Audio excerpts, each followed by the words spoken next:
Perkenalkan, nama saya Madi Sangkatmaja, kelas manajemen 23A dengan nomor NPM 23411079, ingin mempresentasikan tugas matematika bisnis. Jadi saya ingin mempresentasikan tugas yang berjudul yaitu keseimbangan pasar. Apa sih itu keseimbangan pasar? Keseimbangan pasar adalah keadaan di mana kuantitas suatu produk atau jasa yang diminta atau ditawarkan pada harga tertentu berada dalam jumlah yang seimbang. Keseimbangan pasar akan terjadi apabila harga produk yang diminta konsumen dan harga yang ditawarkan produsen sama. Proses terbentuknya keseimbangan pasar yang pertama adalah produsen menyediakan barang sesuai permintaan kegiatan ekonomi meliputi produsen, distributor, dan konsumen. Ketiga komponen kegiatan ekonomi tersebut harus berhubungan dan bekerja sama untuk menciptakan hubungan ekonomi yang lebih baik. Produsen membutuhkan distributor agar barang produksi sampai ke tangan konsumen. Di sisi lain juga, produsen juga harus membutuhkan keuntungan dari konsumen untuk melanjutkan produksinya.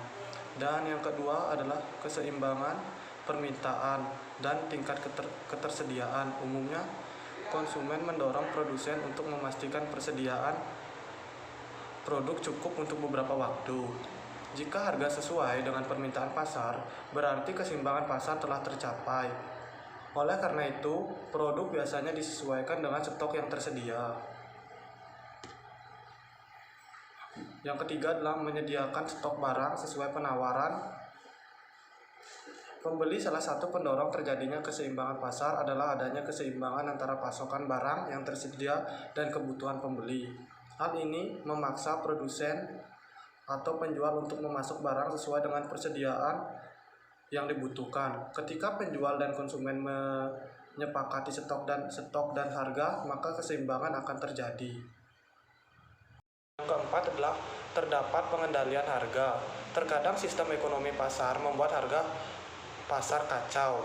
Akibatnya keseimbangan pasar sulit dicapai. Dalam beberapa situasi, harga pasar produk terlalu tinggi sehingga merugikan pembeli.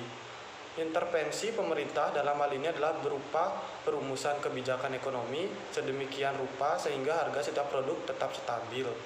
Selain beberapa hal tersebut, faktor-faktor lain yang mempengaruhi keseimbangan pasar adalah yang pertama, tingginya rendah biaya produksi, yang kedua, prediksi masa depan produsen atau konsumen, yang ketiga, pengetahuan produsen akan selera konsumen.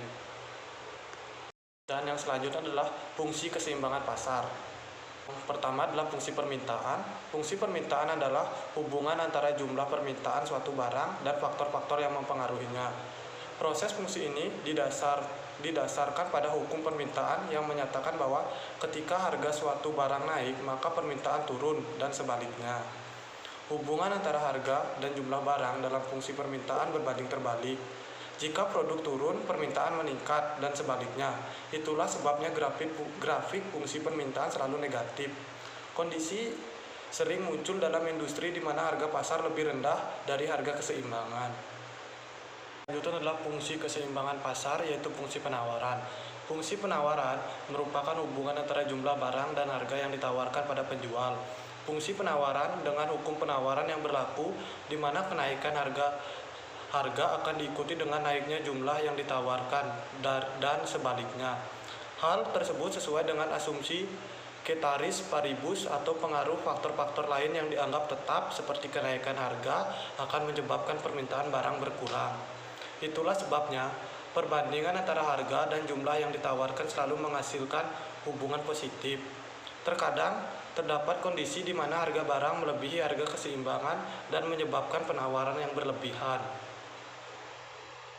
Yang selanjutnya adalah contoh keseimbangan pasar. Contoh keseimbangan pasar yang bisa kita lihat dalam kehidupan masyarakat adalah penjualan minyak goreng di pasar. Sebagai kebutuhan pokok, permintaan akan produk ini sangat tinggi. Namun karena kelangkaan bahan baku, produsen tidak bisa memenuhi kebutuhan minyak goreng masyarakat. Akibatnya harga pasar pun meningkat. Keseimbangan pasar akan terjadi ketika pasokan minyak goreng di pasar memenuhi permintaan masyarakat dengan harga yang wajar. Sekian presentasi yang dapat saya sampaikan. Kurang lebihnya saya mohon maaf. Saya ucapkan terima kasih.